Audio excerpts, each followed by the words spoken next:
तर नमस्कार मित्रांनो, आज पुन्हा एकदा आपल्या मिनी ब्लॉगमध्ये तुमचं स्वागत आहे. आणि आज इकडं पुन्हा एकदा जमलो होतं. मंडपात होतं देवीच्या आपल्या दुर्गेश्वरीच्या. इकडं शुभम भाऊ, इकडं रोशन होता, इकडं सचिन कदम, इकडं मी होतो.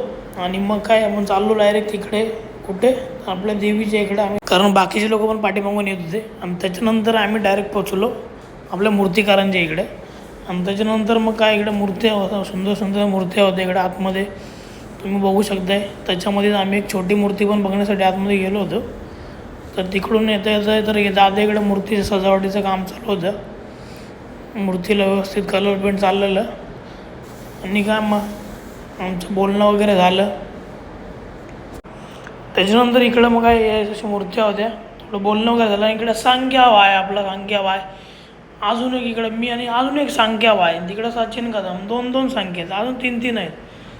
त्याच्यानंतर आम्ही परत आलो ऑफिसमध्ये आलो. थोडं DTP वगैरे बनवायचे होते देवीच्या आपल्या. त्याच्यानंतर मी आणि नॅनो आलो आपल्या नेहमीच्या महादेवाच्या मंदिरामध्ये. इकडे महादेवाच्या दर्शनासाठी आलो. इकडे होते आपले त्याच गौमाता नंदी महाराज. मंदिरातून घरी आल्यावर तिकडे शिवांश आला होता. शिवांशसोबत थोडी मस्ती केली. आणि त्याच्यानंतर मी आणि किशा आलो इकडं कवर बघायला. माझ्या मोबाईलला कवर नव्हतं मोबाईलला. नंतर भैयाकडे काय कवरच नाही. तर भैया पण बोलला काय कवर नाही मेरे पास. मग बोललं जाऊन दे आता काय. आणि यो इकडं किशा मागून डिवसतोय नुसता, मला घे व्हिडिओमध्ये. मग घे घे घे घे घे घे छे.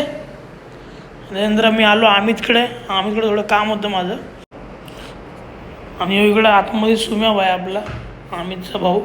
त्यानंतर काय घरी आलो. इकडं पप्पांनी बाबांचे प्रवचन लावलं होतं, ते थोडं ऐकलं, थोडं ज्ञान घेतलं. आणि आजचा तुम्हाला व्लॉग आवडला असेल, लाईक, कमेंट, शेअर, सबस्क्राईब.